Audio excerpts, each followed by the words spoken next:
নদিয়ার নবদ্বীপে বিজেপি কর্মীকে মারধর এবং খুনের ঘটনায় সঞ্জয় ভৌমিকের ময়না তদন্তের পর নদিয়ার কল্যাণী এমসে উপস্থিত হলেন রাজ্যের বিরোধী দলনেতা শুভেন্দু অধিকারী। এসে মৃতদেহকে শ্রদ্ধার্ঘ্য এবং রাজ্যের প্রশাসন তৎসহ রাজ্যের মুখ্যমন্ত্রীকে তীব্র কটাক্ষ শুভেন্দুর। রাজনৈতিক রং দেখে পশ্চিমবঙ্গের পুলিশ কাজ করে, নবদ্বীপের আসন টলমল করছে, হাতছাড়া হওয়ার ভয় রয়েছে তৃণমূলের।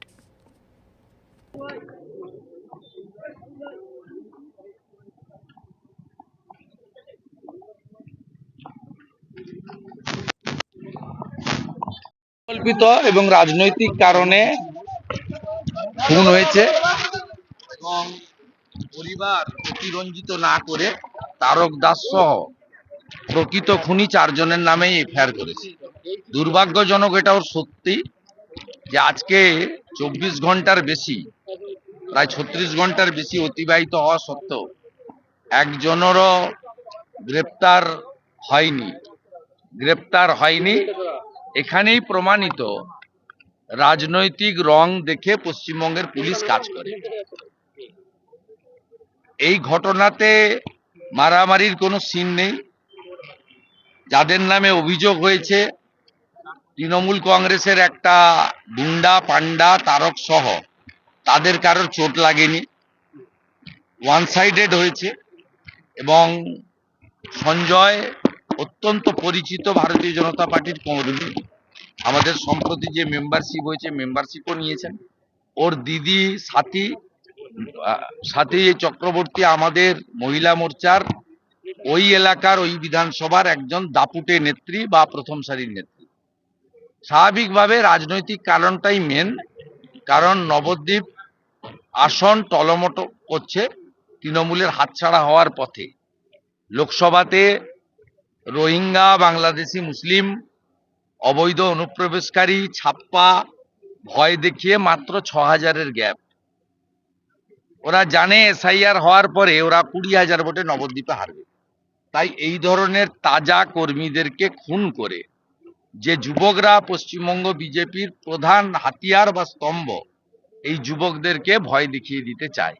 একটি অকৃতদার অবিবাহিত 30 ঊর্ধ্ব যুবক, যার মায়ের সেবা করাই ছিল প্রধান কাজ এবং রাষ্ট্রবাদের পক্ষে কাজ করত, তাকে খুন করার মধ্য দিয়ে প্রমাণ হয়ে গেল পশ্চিমবাংলার কোনো নাগরিককেই নিরাপত্তা দিতে এই তৃণমূল কংগ্রেস সরকার পারে না, তারা ব্যর্থ। আর 4 জনের বিরুদ্ধে এফআইআর হয়েছে, তাদেরকে এখনো পর্যন্ত গ্রেপ্তার করা যায়নি বা উদ্যোগ নেওয়া হয়নি। এর মধ্য দিয়ে প্রমাণিত রাজনৈতিক রং দেখে, ধর্ম দেখে পশ্চিমবঙ্গের পুলিশ কাজ করে। সেই জন্য এই পুলিশের প্রতি মানুষের কোনো আস্থা নেই। তাই পরিবার নবদ্বীপ আদালতে গিয়ে এখানে কল্যাণী এইমসের দ্বারা পোস্টমর্টম করিয়েছে। এই রাজ্যের পুলিশ মন্ত্রী হিসেবে মমতা ব্যানার্জি শুধু ব্যর্থ নন, স্বাস্থ্যমন্ত্রী হিসেবেও যে ব্যর্থ, আজকে কেন্দ্রীয় সরকারের এইমসে পোস্টমর্টমের পরিবারের দাবি এবং সেটা করানোর মধ্য দিয়ে আরেকবার প্রমাণিত।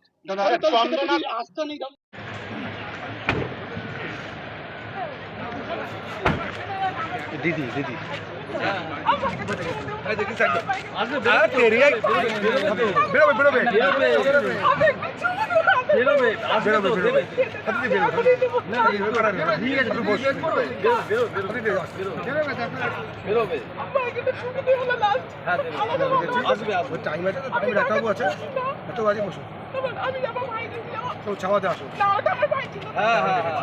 ভাই ছিল, আমি দেখেছি।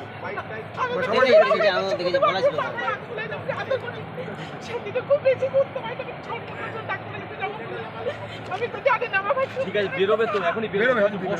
তুমি বসো, দেবে